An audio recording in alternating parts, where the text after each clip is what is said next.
In the world of towering legends and hardwood battles, there was once a player who seemed to defy the limits of what was possible. He moved like the wind, swift and untouchable, rising higher than those around him, as if gravity itself had no claim on him. With every step, every leap, and every flick of his wrist, he turned the game into something more. A spectacle, a masterpiece, a dance of skill and will. Here's something to think about. There was once a man who didn't just play the game, he redefined it. He stepped onto that court not as just another player, but as a force, a presence so undeniable that the game itself bent to his will. His numbers were staggering. His records, legendary. Championships, MVPs, scoring titles. They came to him because he demanded them, not with words but with action. The way he moved, the way he thought 3 steps ahead, the way he rose up when the world needed him most. He wasn't just good, he was inevitable. And let's talk about that clutch factor. You see, some players dream about big moments.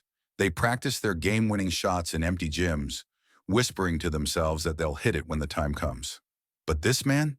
He didn't just dream about it. He lived for it. The clock would wind down, the game hung in the balance, and there he was, ball in hand, unshaken. It wasn't luck. It wasn't coincidence. It was preparation meeting opportunity. Every single time. When the world held its breath, he exhaled, because he knew he was built for this. The greatest are never afraid of the moment. They own it. Now, people love to compare. They ask, what if he played today? Could he survive in this era of analytics, three-point shooting, and positionless basketball?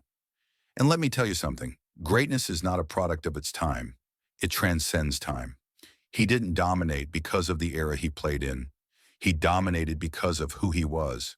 His mindset, his hunger, his ability to adapt, learn, and evolve. That's what made him great. Put him in today's game, and he'd find a way, just like he always did. Greatness doesn't adjust to the times. The times adjust to greatness. But it wasn't just what he did on the court. No, no, no. It was bigger than that. He wasn't just a player. He was a symbol. He made people believe in the impossible, not just in the game, but in life.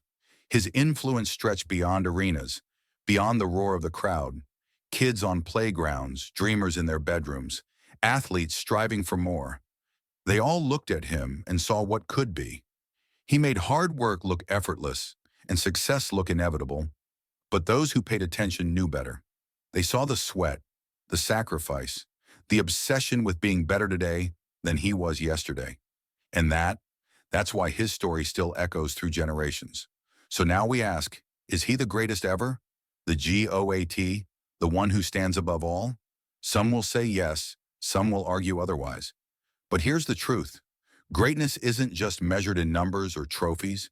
It's measured in impact, in the way he changed the game, in the way he made people feel, in the way his presence turned a simple game of basketball into something more, something poetic, something powerful.